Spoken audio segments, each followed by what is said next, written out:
Ted, good to see and looking forward to hearing both of you. How are you? Good. How is everybody? We're good. We're good. I thought today we would keep the focus on friendship. So this is Beachside Tech Talk. We're here at 1340 AM, KOMY, based out of Santa Cruz County. As Dan just said, good morning, Santa Cruz. I always think of Robin Williams screaming out, good morning, Ben. I wonder if I'm allowed to do that or if that's copyrighted. And so we want to talk a bit about how tech impacts friendship today. We're going to start being a bit more topical. So I'm going to lay out us to kind of focus on topics. That was a great idea that Dan shared with us yesterday. Hey, let's rein things in so we have a topic to talk about. So we're going to talk a bit about friendship. How has technology, automation, whether it's AI, blockchain, or some other form of automation, how has it impacted relationships and friendships over the last several years, over the generations? So any stories come to mind for the four of you guys? I've got a story. Give it to us, Teddy.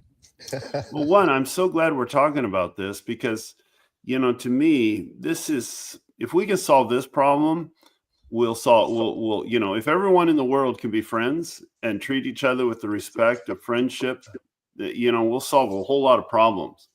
And I was thinking to myself, you know, where has tech, obviously, you know, you get to connect, particularly through COVID. We connected with all our friends through Zoom. I get to call them up.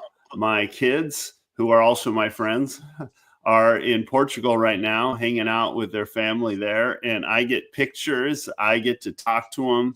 And, you know, technology has empowered that. But one story, you know, I got the San Quentin Warriors t-shirt on. And as you know, I've been in and out of prison the last 18 years, playing basketball in prison. Bad guy. And that has been transformational for me. And I built relationships with guys, deep friendships with guys I wouldn't otherwise probably connect with.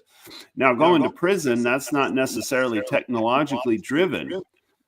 But I was thinking about the movie that came out in 2019, Cue Ball. They did a documentary, and Kevin Durant was the executive producer at won awards. It was all about our program. You know, it was about the incarcerated brothers and our program. And that was a that was technology. That was a movie. That was a documentary. And me being able to hear those guys' stories, who I already knew, but this gave them a different context to tell it, was really profound, really powerful. And that was where technology definitely added value, not just to my friendships, but also that took our program and highlighted it to the world and really let us go to the next level of attracting more attention, doing more positive things with it. So there you go. Technology, there was a value add to relationships for me. Nice. How about for you, Nigel? Well, I recently watched this Netflix special called Trainwreck. It was about a 2012 sort of Project X party that got out of control. Someone was having a 16th birthday party in the Netherlands, and it ended up, long story short, 350,000 people ended up showing up. Riots and other things ensued. So it was a real life like Project X party. But the point of all that is, I think it's what we define as friendship. Like, I've always found it comical, actually, that friend request. What does that even mean? Like, again, I'm old, don't judge. I grew up at a time where a friend was a friend. Like, there was no ambiguity about what friend meant. You know, now I think the term has taken on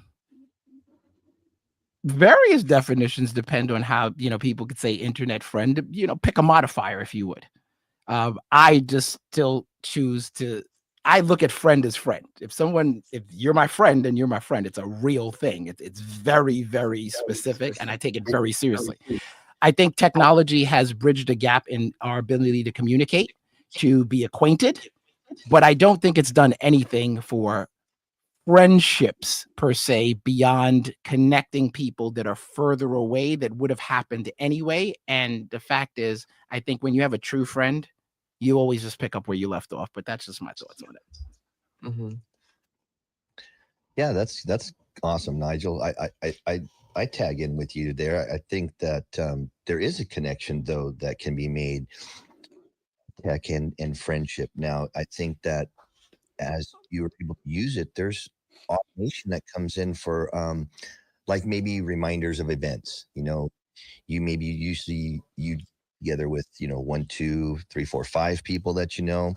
But today there's events and things that you schedule together, barbecues, rented park areas, and using the social medias and the automations and the AIs that we're able to use, and even Web3. In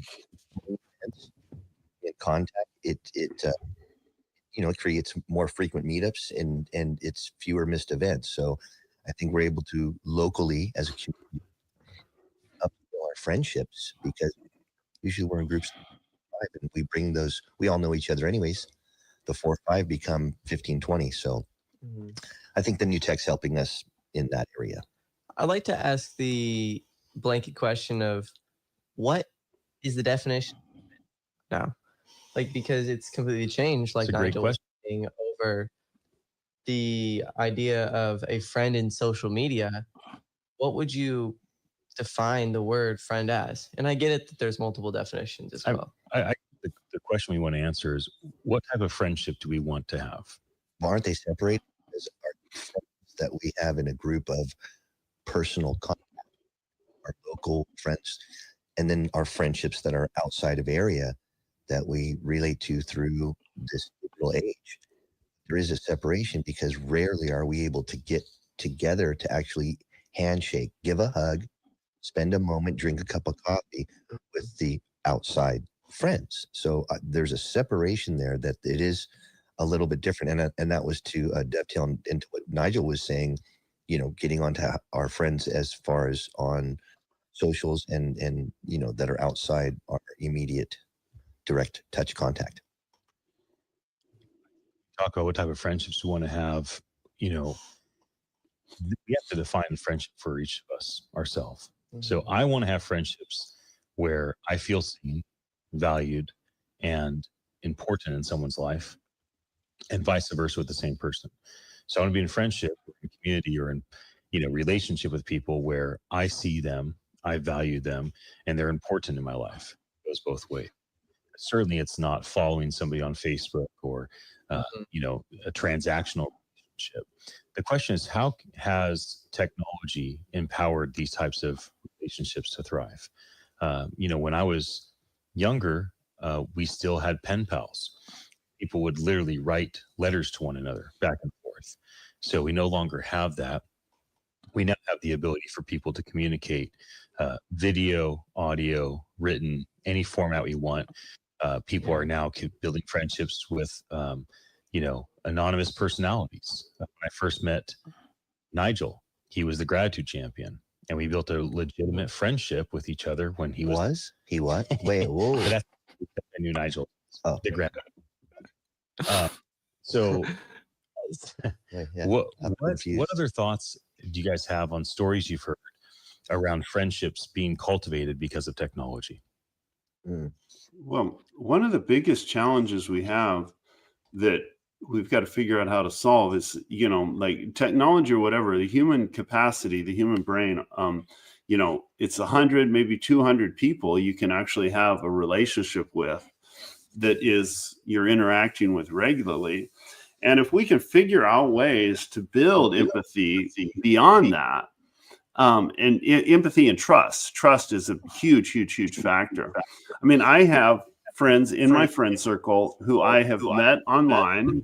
It was through technology in the sense that it was online and a response to some of my content. Like I think it was on LinkedIn, reached out to me. We had a phone call.